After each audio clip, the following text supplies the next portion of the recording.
Germany में public university में tuition fees बिल्कुल ज़ीरो है, मतलब free education, top class engineering, business and technology बिल्कुल मुफ्त। पर ये सुन के जो स्टूडेंट्स जर्मनी का प्लान कर लेते हैं वो एक चीज़ मिस कर देते हैं जिससे उनकी पूरी एप्लीकेशन रुक जाती है, एपीएस। और 2026 में एपीएस के रूल और भी ज़्यादा स्ट्रिक्ट हो चुके हैं। इस वीडियो में मैं तुम्हें जर्मनी स्टूडेंट वीज़ा का 2026 का पूरा अपडेटेड प्रोसेस बता दूंगा। एपीएस से लेके ब्लॉक अकाउंट तक 70% एपीएस रूल, वीज़ा फीस और जर्मनी का पाथवे, कोई कंफ्यूजन नहीं होगी। चलो शुरू करते हैं। पहले ये समझो कि जर्मनी चूज कर क्यों रहे हैं जब ऑलरेडी कनाडा और यूके इतने फेमस हैं। पहला, ट्यूशन फीस जेन्युइनली ज़ीरो है पब्लिक यूनिवर्सिटीज़ में। सिर्फ सेमेस्टर फीस लगती है जो कि रफली 200 से 400 यूरो होती है। इट मीन्स आप सिर्फ लिविंग एक्सपेंसेस में अपनी पूरी डिग्री खत्म कर सकते हैं। यूके और कनाडा के कंपैरिजन में तो ये 70 से 80% तक सस्ता है। दूसरा, क्वालिटी टॉप टियर है। टीयू म्यूनिक, एलएमयू म्यूनिक, आरडब्ल्यूटीएच, हिडलबर्ग, ये सब ग्लोबली टॉप 100 में आती हैं। Engineering, computer science, data science, business, Germany in सभी फील्ड में ग्लोबली रिस्पेक्टेड है।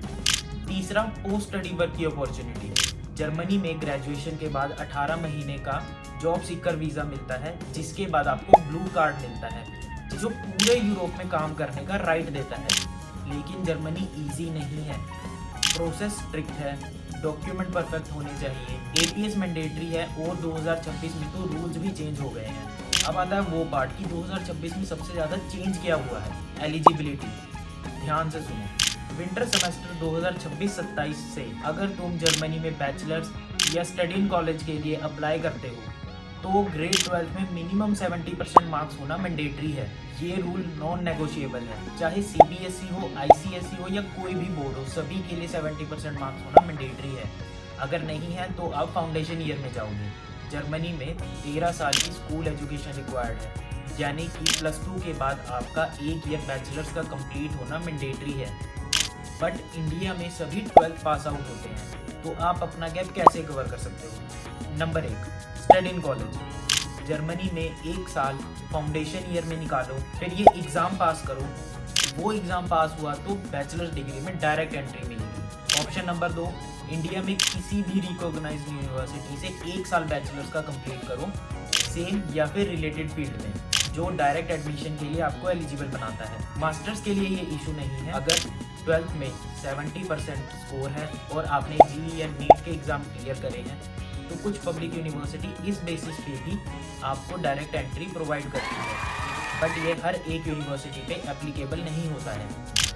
अब आता है वो डॉक्यूमेंट जिसके बिना आपको स्टडी वीज़ा ग्रांट ही नहीं होगा, एपीएस सर्टिफिकेट। एपीएस एक एकेडमिक इवैल्यूएशन सेंटर है जो जर्मन एम्बेसी और डीएएडी ने मिलकर बनाया है स्पेशली इंडिया के लिए।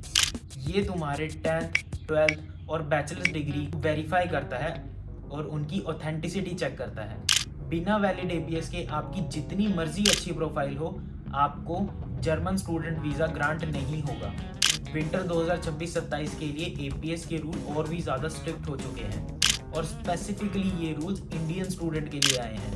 पहला, सिर्फ सर्टिफाइड हार्ड कॉपीज एक्सेप्ट होंगी, अटेस्टेशन नहीं चलेगी। दूसरा, class 10th, 12th and bachelors certificates तीनों मैंडेटरी हैं। तीसरा, अगर आपका कोई गैप है या वर्क एक्सपीरियंस है तो वो भी आपको आपके एप्लीकेशन में कवर करना होगा। चौथा, इंटरव्यू में आपसे सब्जेक्ट स्पेसिफिकली क्वेश्चन भी पूछे जा सकते हैं, स्पेशली स्टेम एप्लीकेशंस के लिए। एपीएस अप्लाई कैसे करें? स्टेप नंबर 1, एपीएस की ऑफिशियल वेबसाइट पे जाके खुद को रजिस्टर करो। स्टेप नंबर 2, अपने डॉक्यूमेंट सबमिट करो। एपीएस की एप्लीकेशन फीस 18,000 INR में है एंड एपीएस की टाइमिंग 6 से 8 हफ्ते की है, तो अपने इनटेक के अकॉर्डिंग ही एपीएस पहले ही अप्लाई कर देना।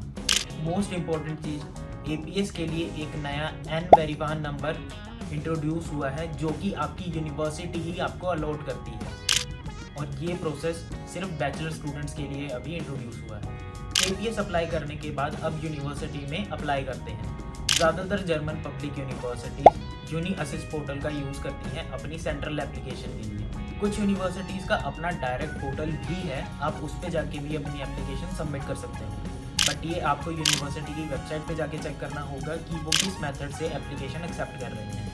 एप्लीकेशन के लिए मैंडेटरी डॉक्यूमेंट्स आपके सभी academics, IELTS proof, German language certificate, आपका CV, letter of motivation, letter of recommendation and APS certificate, ये सब ज़रूरी है। जैसे ही यूनिवर्सिटी का एडमिशन लेटर आ जाएगा एंड आपके पास APS सर्टिफिकेट भी है, तो बस अब आपको वीज़ा के लिए अप्लाई करना है। बट वीज़ा अप्लाई करने से पहले ब्लॉक अकाउंट खुलवाना बहुत ज़रूरी है।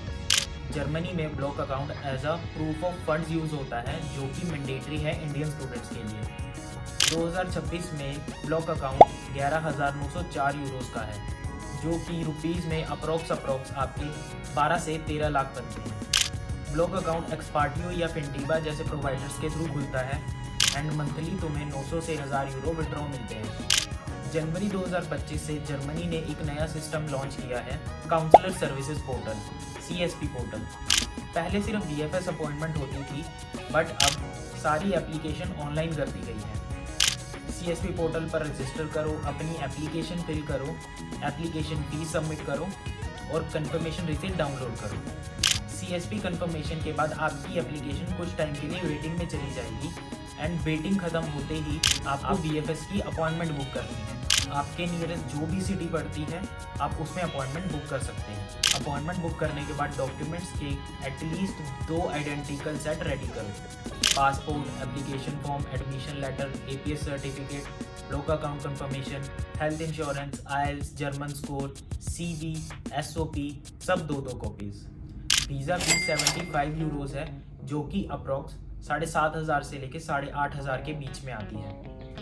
अपॉइंटमेंट के बाद वीज़ा प्रोसेसिंग का टाइम 2 से 4 हफ्ते का है एंड बिजी सीजन में ये 6 से 12 हफ्ते का भी हो जाता है। अगर आप विंटर सेमेस्टर चूज़ कर रहे हो तो आपकी वीज़ा एप्लीकेशन अप्रैल तक सबमिट हो जानी चाहिए। Visa approval rate Indian students के लिए अभी 90 to 95% चल रहा है, अगर आप सारी एलिजिबिलिटी मैच कर रहे हो। जर्मनी में स्टडी करते वक्त आपको पार्ट टाइम वर्क के राइट्स भी अवेलेबल हैं। 2026 में मिनिमम वेज 13 से 14 यूरो पर आवर है। रफली आप 1100 यूरो पर मंथ कमा सकते हो एज अ पार्ट टाइमर। अब बात आती है जर्मन PR की। Step number 1, student visa, Germany में पढ़ो।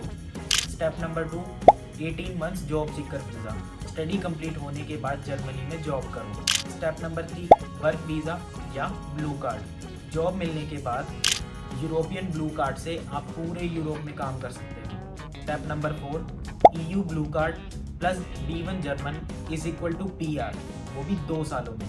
बिना जर्मन लैंग्वेज के वहाँ पे PR पाना बहुत मुश्किल है और आपको 1.5 से 2 साल एक्स्ट्रा लगाने पड़ सकते हैं।